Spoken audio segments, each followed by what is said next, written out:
तो आज से हम आपको मॉडर्न हिस्ट्री पढ़ाएंगे, आधुनिक भारत कि आधुनिक भारत क्या है। लेकिन उसके पहले का हम आपको बैकग्राउंड बताएंगे। बैकग्राउंड करने का मतलब कि कल हम बताए थे तुम्हें कि इतिहास कितने प्रकार का होता है। तो बताओ कितने प्रकार का होता है? 3 प्रकार का है। कौन कौन? प्राचीन इतिहास, मध्य इतिहास, आधुनिक इतिहास। ठीक है। तो इतिहास की तिथियों का निर्धारण भी होता है। हर चीज के इतिहास का अलग अलग होता है। जैसे कि जो बाबर के पचहत्तर हैं वो बोलते हैं कि 1707 के बाद हम मानते हैं आधुनिक भारत को। जो ब्रिटिशर्स हैं वो बोलते हैं प्लासी की, बताएंगे हम प्लासी का युद्ध क्या, प्लासी के युद्ध का बात का बोलते हैं। और ये बहुत सारे मतलब जो अलग अलग विचारक अलग अलग राय देते हैं। लेकिन हम इसमें आधुनिक भारत में पहले का डिटेल बताएंगे कि क्या है। तो यहाँ पे जो सबसे बड़ा टॉपिक है आज, मुगल साम्राज्य का विघटन। तो मुगल के बारे में कुछ तुम्हें पता है कि मुगल क्या है, कैसे था? देखो, मुगल साम्राज्य का जो स्थापना करता है वो बाबर करता है 1526 में।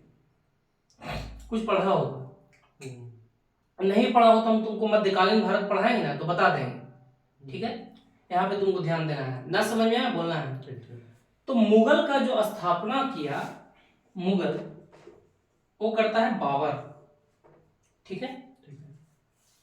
लेकिन बाबर की मृत्यु हो जाती है। उसके बाद उत्तराधिकारी आता है हुमायूं। हुमायूं का नाम सुना होगा। हुमायूं के बाद अकबर आता है। अकबर के बाद जहांगीर आता है। जहांगीर के बाद शाहजहां आता है, ध्यान करना। और शाहजहां के बाद औरंगजेब आता है। हम लोग मध्यकालीन भारत में डिटेल बताएंगे कैसे कैसे आता है। फिलहाल अभी तुमको बेसिक कंसेप्ट दे रहे हैं आगे बताने के लिए। तो जो औरंगजेब था भाई, औरंगजेब था जो बहुत प्रतापी शासक था। अपना साम्राज्य जो था ना औरंगजेब, बहुत दूर तक फैला दिया था। देखा जाए तो इंडिया का मैप है ना, होगा इंडिया का मैप यार कहीं पे, इंडिया है। तो इंडिया जो औरंगजेब था उत्तर पश्चिम में तो रहा, तुम्हारा अफगानिस्तान से लेकर इधर तुम्हारा कृष्णा नदी को पार करते हुए दक्षिण तक औरंगजेब जो था, इसको बोलते हैं उत्तरी भारत, इसको दक्षिणी भारत, जानते हो ये सब। इसको पूर्वी भारत और इसको पश्चिमी, ये सब जानते हो ना, नॉर्थ साउथ ईस्ट वेस्ट। तो कृष्णा नदी तक ये जो था ना अपने साम्राज्य का विस्तार कर दिया था। बहुत प्रतापी शासक था, बहुत योग्य शासक था ये औरंगजेब, काफी मजबूत था। तो औरंगजेब जो था, अब कोई भी देखो, जैसे अभी प्रधानमंत्री हैं तो कहां पे बैठते हैं? दिल्ली में बैठते हैं, पार्लियामेंट में। तो कोई भी जो पहले सत्ता में रहता था वो दिल्ली में बैठता था। कहां बैठता था? दिल्ली में। समझ पा रहे हो ना? एकदम ध्यान से समझना। तो ये हमारा हो गया दिल्ली। अब दिल्ली में यहाँ पे कौन बैठा हुआ है? औरंगजेब, जो केंद्र में मूल शासक है, औरंगजेब बैठा हुआ है। लेकिन ये बताओ कि जो प्रधानमंत्री हैं अन्य मंत्रियों को नियुक्त करते हैं, जैसे वित्त मंत्री हो गया, गृह मंत्री हो गया, है कि नहीं? तो बहुत सारे मंत्री होते हैं। अब जो मंत्री होते हैं क्यों नियुक्त करते हैं? प्रधानमंत्री अकेले सरकार चला सकते हैं? नहीं चला सकते हैं। जैसे कि तुम्हारे घर में पिताजी हैं, हमारे घर में पिताजी हैं, तो कुछ काम तुमको दे दिए, कुछ काम मम्मी के दे दिए, कुछ काम बहन को, भाई को दे दिए कि भाई बाजार जाओ, तुम यहाँ जाओ, वहां जाओ, होता है। तो एकदम बेसिक कॉन्सेप्ट दिमाग में तुमको लेना है, हम यहाँ नहीं मिलाना है, पूछेंगे बीच में क्वेश्चन तुमको। तो मुगल साम्राज्य में जो औरंगजेब था वो अपना सत्ता का विस्तार तो पूरा भारत तक कर दिया था, नॉर्थ से लेकर साउथ तक पूरा। औरंगजेब के शॉर्ट ये भी लिख देते हैं, नॉर्थ से लेकर साउथ तक औरंगजेब अपना सत्ता का विस्तार कर चुका था। बहुत प्रतापी शासक था। लेकिन क्या होता है, अभी तुमको बताएं कि केंद्र में यहां बैठा था कौन? औरंगजेब। तो औरंगजेब क्या करता है, अपना बहुत सारा मंत्री को नियुक्त करता है। अब मंत्री वो कहां नियुक्त करता है? जैसे कि बिहार हो गया, तुम्हारा बंगाल हो गया, उड़ीसा हो गया, पंजाब हो गया, सबके अलग अलग जगह क्षेत्र में करता है। देखो अब औरंगजेब ऐसा क्यों करता है? क्योंकि भारत जो है, हम लोग चाहते हैं क्या कि भारत से ही पाकिस्तान निकल कर बना। लेकिन हम लोग क्या चाहते हैं कि भारत एक मजबूत बना रहे, भारत विभाजन न हो, हमारा खंड भारत है। तो हम लोग चाहते हैं कि भारत विभाजन हो, नहीं भाई, सपना में भी नहीं सोचते हम लोग। भारत एक समृद्ध बना रहे, अपने आप में ताकतवर बना रहे। तो उसी प्रकार औरंगजेब तो था, अपने आप को एक सत्ता को पूरा बांध कर रखा हुआ था। लेकिन वो बांध कर जो रखा था उसको चलाने के लिए औरंगजेब जो था क्या करता था पता है? उत्तराधिकारी नियुक्त करता था।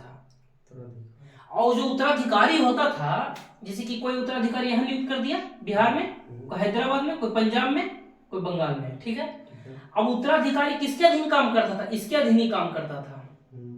किसके अधीन? औरंगजेब के अधीन, जो केंद्र में था। जैसे केंद्र के अनुसार बहुत सारे मंत्री काम करते हैं, गृह मंत्री, राज्य मंत्री, वित्त मंत्री, उसी प्रकार औरंगजेब मेन रूप में था। जैसे कि तुम्हारे घर में मेन कौन है? पापा। पापा जो कहेंगे वही तुम मानोगे। बात समझ रहे हो? जैसे कि अगर तुमको पापा कहीं, पापा के बदौलत तुम पढ़ रहे हो, अगर तुमको पापा, तुम पैसा कमाया तो पापा को दोगे ना, मम्मी को दोगे ना, तो तुम्हारा केंद्र में कौन हो गया? पापा और मम्मी। तो उसी प्रकार केंद्र में यहाँ औरंगजेब हो गया। बात समझना। अब केंद्र में औरंगजेब हो गया तो अपना उत्तराधिकारी नियुक्त करता है। तो बंगाल में जो उत्तराधिकारी नियुक्त करता है वो मुर्शिद कुली खां को नियुक्त करता है। अभी तुम पढ़ा होगा मुर्शिद कुली खां। मुर्शिद कुली खां, हाँ, मुर्शिद कुली खां तीसरा। हाँ देखो, यहाँ मुर्शिद कुली खां को नियुक्त करता है, ध्यान देना। मुर्शिद कुली खां को नियुक्त किया। अब मुर्शिद कुली खां जो था मेरे भाई, तो उस वक्त केंद्रीय प्रशासन के अंतर्गत बहुत सारे पद होते थे। जैसे कि वजीर होता था, इस एक्स्ट्रा आगे बताएंगे सब, यहाँ पे तुम बेसिक कॉन्सेप्ट समझो सीखो। वजीर होता था, दीवाना होता था, बख्शी होता था, बहुत सारे मंत्री होते थे। और उसके जो नीचे होता था वो सूबा होता था। ठीक है, यहाँ देखो सूबा केंद्रीय प्रशासन के नीचे। हाँ, केंद्रीय प्रशासन के नीचे। और सूबा में दो पार्ट था, एक था सूबेदार, एक था प्रांतीय दीवान। तो जो सूबेदार था वो सामान्य प्रशासन चलाता था। अब तुम्हारे मन में क्वेश्चन उठाओगे सामान्य प्रशासन क्या है? हर चीज को बताते चलेंगे हम। सामान्य प्रशासन क्या है? तो समान जो देख रेख होता है, समान एक व्यक्ति होता है, उसी प्रकार समान देख रेख करता था। नॉर्मल समझो कि बस ऐसी देख रेख किया। और जो मुर्शिद कुली खां था राजस्व के मामले में बहुत तेज था। राजस्व समझते हो? राज ना? नहीं, धन, पैसा। जैसे कि भूमि पर कर लगा तो उसको राजस्व बोलते हैं। जैसे कि हम तुमको कहें कि तुम्हारा इतना खेत है भाई, तुम हमको खेत का अपना 5% दे देना, 10% तुम्हारा खेती हुआ। माने 10 किलो तुम्हारे खेत में अनाज हुआ तो 5 किलो हमको चाहिए, तो क्या होगा? राजस्व हो गया। बात समझ रहे हो? राजस्व वही हो गया।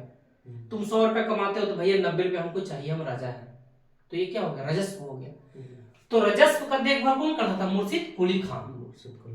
लेकिन अभी तुमको बताएं कि मुगल सत्ता का जो चलते रहता है एक सीरीज, क्या सीरीज चलता है? बाबर आता है पहला, दूसरा हुमायूं आता है, तीसरा अकबर आता है। ध्यान देना, ये तुम देख लोगे, याद कर लेना, अभी कोई याद करने, बस एक बेसिक कॉन्सेप्ट। अकबर आया, जहांगीर आया, शाहजहां आया, उसके बाद औरंगजेब आया। तो केंद्र में औरंगजेब है। तुमको पहला वाला बता देंगे बाद में। औरंगजेब का मृत्यु हो जाता है। अब बताते हैं मृत्यु कैसे होता है। औरंगजेब जो है अपना सत्ता का विस्तार दक्षिण तक फैलाया, लेकिन जब उत्तर की ओर लौटते समय इसका मृत्यु हो जाता है। उत्तर की ओर लौटते समय मृत्यु हो जाएगा। अब मृत्यु होते ही मुगल सत्ता कमजोर हो जाता है। अब कमजोर काहे होता बताते हैं। जैसे कि हमारे आसपास क्षेत्र में कोई राजा है या कोई भी व्यक्ति है, किसी का घर में कोई मेन सदस्य है, किसी का गार्जियन है, अगर मृत्यु हो जाता है तो उसके बाद जैसे किसी का पिताजी का मृत्यु हो गया, अब उसका जो बेटा है वो योग्य नहीं है, थोड़ा सा उतना मतलब कुछ नहीं कर सकता, उतना पढ़ा है न लिखा है, न योग समझते हो कि उत्तराधिकार को संभाल सके। जैसे कि हमारे पिताजी बहुत बड़े बिजनेसमैन हैं और पिताजी अचानक चले गए, उसके बाद हमको कहें कि बेटा स्वप्ना हमसे संभला नहीं, तो जब हमसे नहीं संभला तो कोई बाह्य आक्रमण करेगा कि नहीं?